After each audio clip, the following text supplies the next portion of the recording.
Hello students and welcome back to this video. Before I begin this video, I just want to ask you a simple question. What are all real values of x which satisfy below equation? तो हमारी equation है 3 to the power x plus 4 to the power x equals to 5 to the power x. इसको answer करना बहुत ही आसान है. इसको देखते ही हमें लगता है कि ये तो पाइथागोरियन ट्रिपलेट्स हैं और यहाँ पर x इक्वल्स टू 2 इसका एक सॉल्यूशन होगा, वो इसको सेटिस्फाई करेगा because A square plus B square equals to C square के फॉर्मेट में ये एकदम फिट बैठता है. और हमें यह भी पता है कि x इक्वल्स टू 2 के अलावा इसका और कोई सॉल्यूशन नहीं है, क्योंकि अगर हमने 2 से बड़ी वैल्यू रखी तो राइट हैंड साइड और लेफ्ट हैंड साइड पे नंबर्स कभी भी सेम नहीं आएंगे. But if I ask you that what are all the values of x which satisfy this equation or this equation or this equation, तो आपका answer क्या होगा? You can take a pause and try to solve this question and try to answer. तो इन सभी equation को जो number satisfy करेगा वो नंबर है x इक्वल्स टू 2. इन सभी का सॉल्यूशन x इक्वल्स टू 2 है. इसका मतलब इन सभी इक्वेशन में एक पैटर्न है और ये सभी इक्वेशंस वैसे हमें कुछ ऐसे पैटर्न्स है जो इन सभी में कॉमन दिख भी रहा है, जैसे कि इन सभी इक्वेशन में हमें कंटिन्यूअसली नेचुरल नंबर्स दिख रहे हैं जो कि कंसेक्यूटिव नेचुरल नंबर्स हैं. Like in the first equation we have 3, 4, 5. In the second equation we have 10, 11, 12, 13, 14. ये numbers base में और ऐसे ही बाकी equations में भी. एक चीज हो रही, इन सभी equation में जो number of terms हैं उसमें भी एक pattern है. अगर आप ध्यान से देखो first equation में on left hand side we have 2 terms and on right hand side we have only 1 term. In the second equation, LHS contains 3 terms and RHS contains 2 terms. यानी कि राइट हैंड साइड पे जो terms हैं वो number में एक कम है. Right hand side पे जो भी टर्म्स हैं उससे एक ज्यादा टर्म लेफ्ट हैंड साइड पे लिखा हुआ है. तो इन सभी इक्वेशंस में एक पैटर्न तो है and we will try to decode that pattern and try to find कि क्यों x इक्वल्स टू 2 इन सबको सेटिस्फाई कर रहा है. तो अगर हम इस सेकंड इक्वेशन को सॉल्व करने की कोशिश करें, क्योंकि फर्स्ट इक्वेशन का सॉल्यूशन तो सभी को पता है, इट इज वेरी ऑब्वियस. तो इस सेकंड इक्वेशन को हम कैसे सॉल्व कर सकते हैं यूजिंग एनालिटिकल मेथड या फिर ग्राफिकल मेथड, वो हम देखते हैं. Let us consider this question और हमें x की सभी रियल वैल्यूज चेक करनी है. अब यहाँ पर क्योंकि जो बेसिस है वो अलग अलग नंबर्स हैं, जैसे कि 11 to the power x, 12 to the power x, 13 to the power x, 14 to the power x और 10 टू द पावर x. तो यहाँ पर ऐसा नहीं है कि कोई भी दो टर्म्स पूरी तरह से सेम बेस में लिखे जा सकते हैं.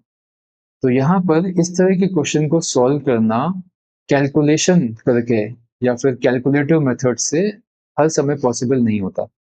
हाँ, हम कई बार ऐसा कर सकते हैं कि कुछ पर्टिकुलर वैल्यूज को डाल करके हिट एंड ट्रायल से या फिर ऑब्जर्व करके कुछ पर्टिकुलर वैल्यूज को डाल करके चेक कर सकते हैं कि वो सेटिस्फाई करती हैं या नहीं.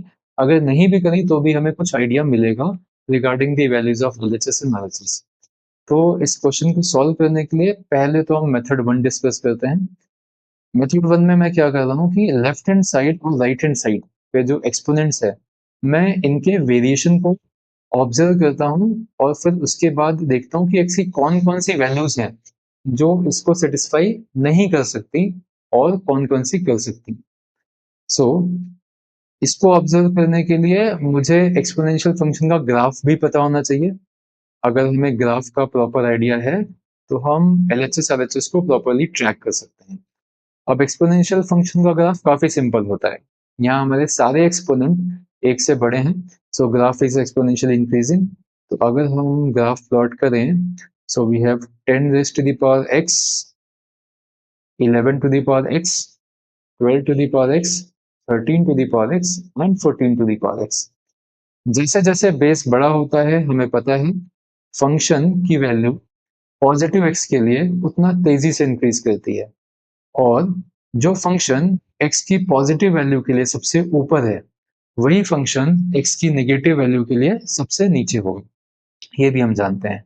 यानी कि जब x की वैल्यू 0 से बड़ी होगी तो 14 टू द पावर x सबसे ऊपर होगा, उसकी वैल्यू सबसे हाईएस्ट होगी for any positive value of x. And similarly for a negative value of x 14 to the power x की वैल्यू सबसे छोटी होगी for any particular value of x। तो अगर हम इसको ध्यान में रखें तो हम ये ऑब्जर्व कर सकते हैं कि जो लेफ्ट हैंड साइड है, जब x 0 से छोटा है, यानी कि जब x नेगेटिव है, क्योंकि हमें तो सारे x के लिए चेक करना है, तो जब x नेगेटिव है तो आप देख सकते हो कि 13 to the power x 14 to the power x, ये दोनों ही नंबर LHS में लिखे हुए किसी भी एक्सपोनेंशियल फंक्शन से छोटे होंगे। इसका मतलब है कि जब x नेगेटिव है तो राइट हैंड साइड पे जो टोटल नंबर आएगा किसी भी x की वैल्यू के लिए, वो लेफ्ट हैंड साइड पे लिखे हुए नंबर से छोटा ही आएगा, यानी कि LHS will always be greater than RHS।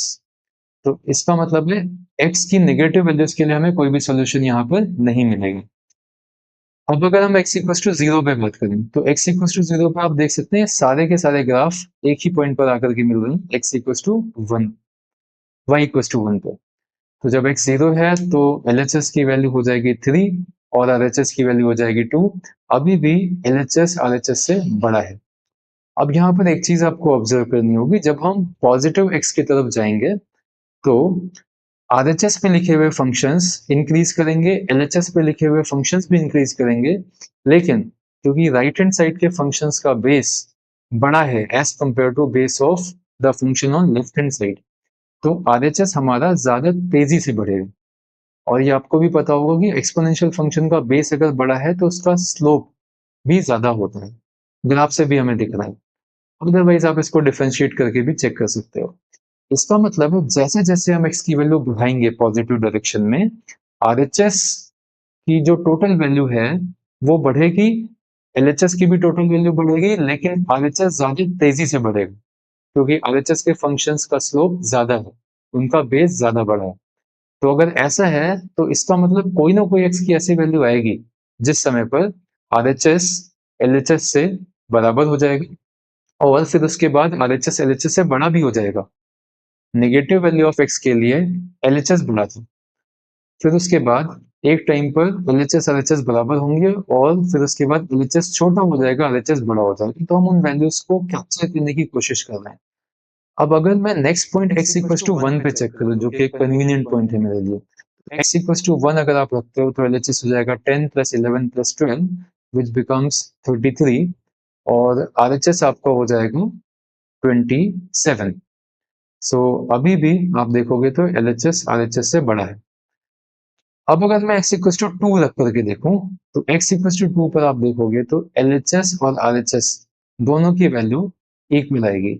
आप चेक कर सकते हो when I put x equal to 2, उस टाइम पर जो 10 raise to the power x है हमारा, ये हो जाएगा 10 raise to the power 2 which becomes 100 and this will become 121 and this will become 154। तो आप इनको ऐड करो, इसका एडिशन आ जाएगा 365। सिमिलरली RHS है आपका 169 plus 14 to the power 2 will become 196, तो इसका भी एडिशन आ गया 365। सो LHS is 365, RHS is 365, it means LHS equals to RHS। तो x equals to 2 इस इक्वेशन को सेटिस्फाई कर रहा है और ये हमारा एक सॉल्यूशन है।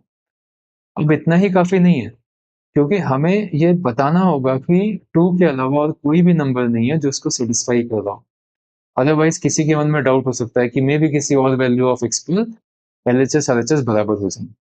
तो अब हम देखते हैं कि जब हम x इक्वल टू 2 को क्रॉस करेंगे, x 2 से बड़ा होगा तो क्या होगा।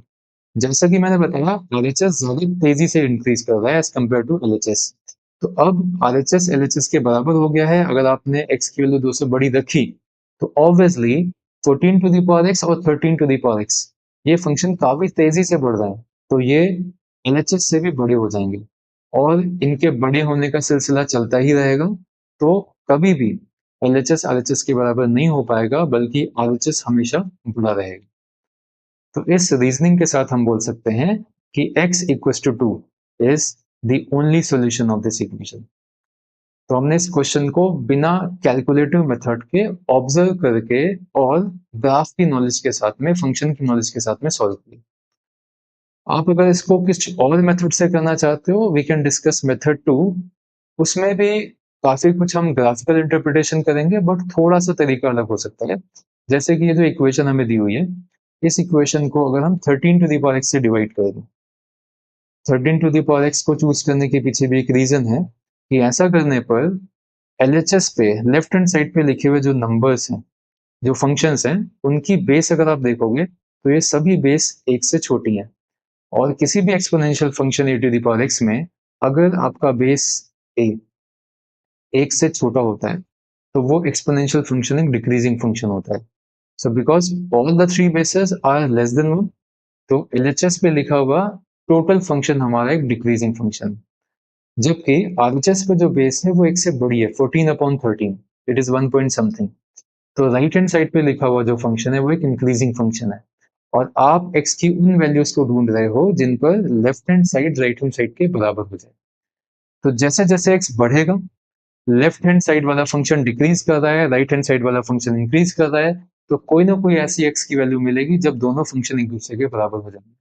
मतलब अगर एक फंक्शन लगातार नीचे जा रहा है और दूसरा फंक्शन लगातार x की वैल्यू बढ़ाने पर ऊपर जा रहा है, तो कोई ना कोई एक x की वैल्यू तो ऐसी मिलेगी जहां पर दोनों का क्रॉसओवर होगा, और वो वैल्यू यहाँ पर x इक्वल्स टू 2 है, क्योंकि हमने 2 डाल करके ऑलरेडी चेक कर लिया। So we found a value of x by observation और बाय हिट एंड ट्रायल, और इसके साथ हमें यह भी दिख गया कि लेफ्ट हैंड साइड पे जो लिखा हुआ है पूरा का पूरा फंक्शन वो एक डिक्रीजिंग फंक्शन है, और राइट हैंड साइड का फंक्शन इज ऑलवेज इंक्रीजिंग। तो it means x equals two is the only solution. तो ये था इस क्वेश्चन को सॉल्व करने का मेथड। बट अगर कोई पूछे कि फिर थर्ड इक्वेशन और फोर्थ इक्वेशन को हम कैसे सॉल्व करेंगे, उसमें तो ऐसे टू डाल करके कैलकुलेट करने में वो बहुत लेंदी हो जाएगा, और वो जाहिर सी बात है, टर्म्स बहुत ज्यादा बड़े हो जाएंगे, and it will not be convenient for us to calculate all these terms. So there should be some general approach. और वैसे भी उन सभी क्वेश्चन को देख करके हमें लग रहा था कि उनमें कुछ पैटर्न है, कुछ सिमिलैरिटी है। So let us decode that similarity, let us decode that pattern bye defining a general approach. तो इन सभी क्वेश्चंस को या इन सभी इक्वेशंस को सॉल्व करने का एक जनरल अप्रोच क्या हो सकता है? तो आपके सामने एक आइडेंटिटी है, ये जो मैंने लिखा हुआ है पैटर्न इन जनरल, इस पैटर्न में आप देख सकते हो कि a एक नेचुरल नंबर है, because a is actually k times 2k plus 1, where k is a natural number. a की जो वैल्यू है जो इस फॉर्म की है, k टाइम्स 2k प्लस 1, इस तरह की वैल्यू हमेशा इस इक्वेशन को सेटिस्फाई करेगी। इस इक्वेशन को अगर आप ध्यान से देखो तो लेफ्ट हैंड साइड पर यहाँ पर k प्लस 1 टर्म्स है और राइट हैंड साइड पर k टर्म्स है। So the first term is actually a plus 0, second is a plus 1, third is a plus 2, and last on the LHS is a plus k. तो left hand side पर total k plus 1 terms हो गया। Right hand side पर जो terms हैं वो भी continuation में लिखे हैं। लेफ्ट हैंड साइड का जो लास्ट बेस है वो a प्लस k है, और हम उसमें एक बढ़ाएंगे तो हमें a प्लस k प्लस 1 मिलेगा, फिर a प्लस k प्लस 2 मिलेगा, और ऐसे करते करते a plus k plus k मिलेगा। इसको मैंने 2k जानबूझ के नहीं लिखा ताकि आपको एक पैटर्न दिखे कि हाँ, यहाँ पर हमने 1 से स्टार्ट किया, फिर 2, फिर 3, और लास्ट में हम k पे पहुंचे। इसका मतलब राइट हैंड साइड पर k टर्म्स है। तो ये एक जनरल आइडेंटिटी है या इक्वेशन है, और इस इक्वेशन को a equals to k times 2k plus 1 हमेशा सेटिस्फाई करता है। इसको अगर आपको डेराइव करना है तो आप बड़े आसानी से इसको सॉल्व करके देख सकते हो। You just expand left hand side, expand right hand side, और उससे आपको a की वैल्यू मिल जाएगी। आप इसको और ध्यान से ऑब्जर्व करो तो आपको ये समझ में आएगा कि इस आइडेंटिटी में या फिर इस इक्वेशन में लेफ्ट हैंड साइड और राइट हैंड साइड में नंबर ऑफ टर्म्स का डिफरेंस 1 है। लेफ्ट हैंड साइड पे हमेशा एक टर्म ज्यादा है राइट हैंड साइड से, और साथ ही साथ जो हमारा फर्स्ट बेस है a, वो रैंडम नहीं है, वो k की वैल्यू पे डिपेंड करेगा, यानी कि नंबर ऑफ टर्म्स पे डिपेंड करेगा। इसीलिए जब हमने फर्स्ट इक्वेशन ली थी which was 3 to the power x plus 4 to the power x equals to 5 to the power x, तो एक्चुअली इस इक्वेशन के लिए राइट हैंड साइड पे जो नंबर ऑफ टर्म्स है जिसको हमने यहाँ पर k बोला है, वो k इक्वल्स टू 1 है। जब आप k 1 रखते हो तो यहाँ से आप a की वैल्यू निकाल के देखो कितना हो जाएगा। a हो जाएगा 1 टाइम्स 2 प्लस 1, यानी कि a हो जाएगा 3। इसीलिए ये जो पहला वाला टर्म है वो 3 टू द पावर x से शुरू हो रहा है। साथ ही साथ k1 है, यानी कि राइट हैंड साइड पे केवल एक ही फंक्शन होगा, यानी कि एक टर्म होगा, और लेफ्ट हैंड साइड पर एक ज्यादा, यानी कि दो टर्म्स होंगे, और इसको x इक्वल टू सेटिस्फाई करेगा, क्योंकि ये आइडेंटिटी में हर एक टर्म का स्क्वायर है, तब ये वैलिड है। सिमिलरली अगर आप k की वैल्यू 2 ले लो, because k belongs to a natural number, तो कैलकुलेट करके देखो a कितना आएगा। a हो जाएगा 2 टू 4 प्लस 1 5, 5 टू 10, यानी कि a हो जाएगा 10।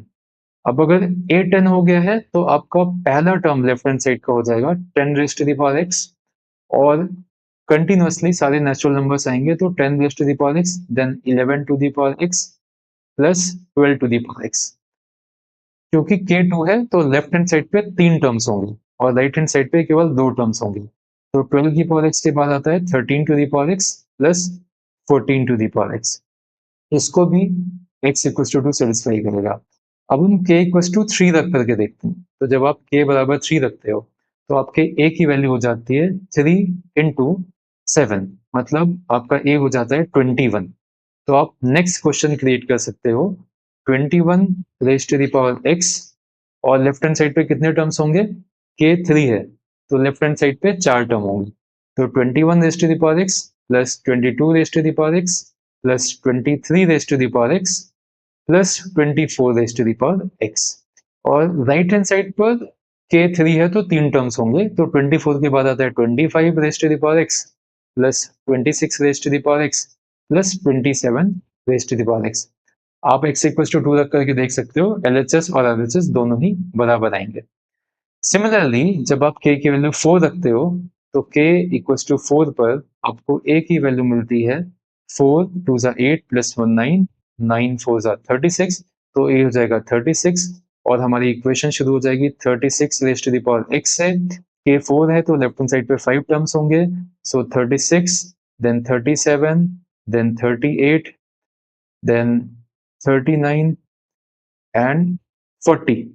तो ये हो गए आपके 5 terms on left hand side. Right hand side पे चार टर्म होंगे, k4 है तो 40 के बाद आता है 41 to the power x plus 42 raise to the power x plus 43 raise to the power x plus 44 raise to the power x। इन सभी इक्वेशन को x इक्वल टू 2 सेटिस्फाई करेगा, और जो स्टार्टिंग में क्वेश्चंस थे वो इसी पैटर्न को लेकर के बनाए गए थे।